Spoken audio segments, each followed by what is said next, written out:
కూటమి ప్రభుత్వానికి చిత్తశుద్ధి ఉంటే డిఎస్సిలో జరిగిన అవకతవకలపై సిబిఐ లేదా సిట్టింగ్ జడ్జీలతో విచారణ చేయించాలని వైసీపీ యువజన విభాగం రాష్ట్ర అధ్యక్షుడు రాజనగరం మాజీ ఎమ్మెల్యే జక్కంపూడి రాజా డిమాండ్ చేశారు. విద్యాశాఖ మంత్రి నారా లోకేష్ రాజీనామా చేయాలన్నారు.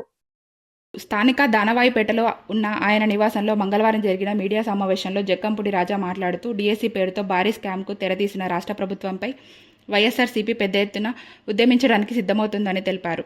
నిరుద్యోగ యువతను మోసం చేయడమే లక్ష్యంగా చంద్రబాబు పనిచేస్తున్నారని, ఈ కుట్రలో ఆయన తనయుడు విద్యాశాఖ మంత్రి నారా లోకేష్ ప్రమేయం ఖచ్చితంగా ఉందని ఆధారాలతో స్పష్టమవుతుందన్నారు.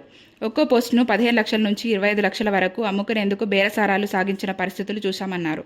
నేరుగా సాక్ష్యాధారాలతో సహా ఆడియో టేపులు బయటకు రావడం రాష్ట్ర ప్రజలు గమనించారన్నారు. కనీసం గ్రౌండ్కు కూడా వెళ్ళని వారిని జాతీయ క్రీడాకారులుగా చూపించి స్పోర్ట్స్ కోటాలో ఉద్యోగాలు కల్పించారన్నారు.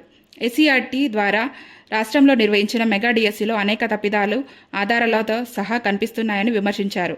నిరుద్యోగ యువతకు యువజన విభాగం అండగా నిలుస్తుందని ఆయన ప్రకటించారు. డిఎస్సి పోస్టులు ఏదో సంతలో బర్రెల మార్కెట్ బర్రెల్ని అమ్మినట్టుగా ఇష్టానుసారంగా మాస్టర్ మైండ్స్కి సంబంధించినటువంటి కొంతమంది ఉద్యోగస్తులు 15 లక్షలు ఇస్తే నీకు ఈ పోస్ట్ ఇస్తాం, 20 లక్షలు ఇస్తే నీకు ఈ పోస్టులు ఇస్తాం అని చెప్పి బయట డైరెక్ట్గా మార్కెట్లో వేలంపాట పెట్టినటువంటి పరిస్థితి.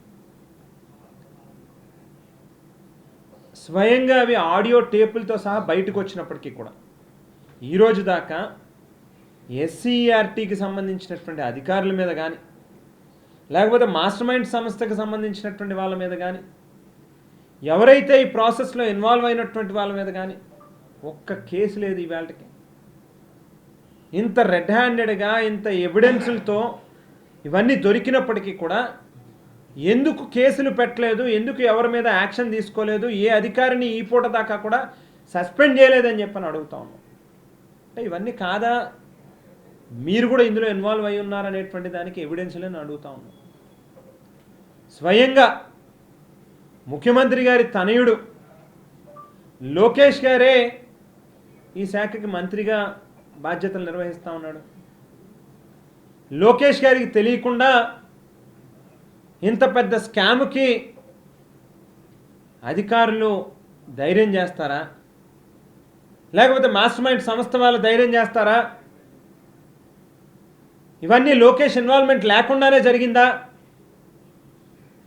ఖచ్చితంగా ఈవేళ వైఎస్ఆర్ కాంగ్రెస్ పార్టీ తరఫున డిమాండ్ చేస్తూ ఉన్నాం. ఈ రాష్ట్రంలో ఉన్నటువంటి నిరుద్యోగుల తరపున గొంతెత్తి ఈ ప్రభుత్వాన్ని అడుగుతూ ఉన్నాం. తక్షణమే దీని మీద ఒక ట్రాన్స్పరెంట్ ఇన్వెస్టిగేషన్ జరగాల్సినటువంటి అవసరం ఉంది. అది జరగాలి అనంటే లోకేష్ వెంటనే అతని పదవికి రాజీనామా చేయాల్సినటువంటి అవసరం ఉంది.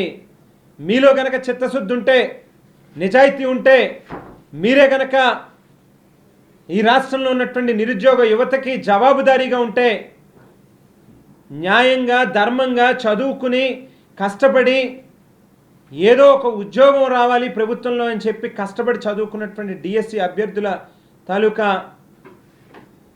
ఆత్మాభిమానాలు గనక, వాళ్ళ ఆలోచనలు గనక మీరు గౌరవిస్తే తక్షణమే మీరు విద్యాశాఖ మంత్రిగా రాజీనామా చేయండి అని చెప్పి లోకేష్ గారిని డిమాండ్ చేస్తూ ఉన్నాం.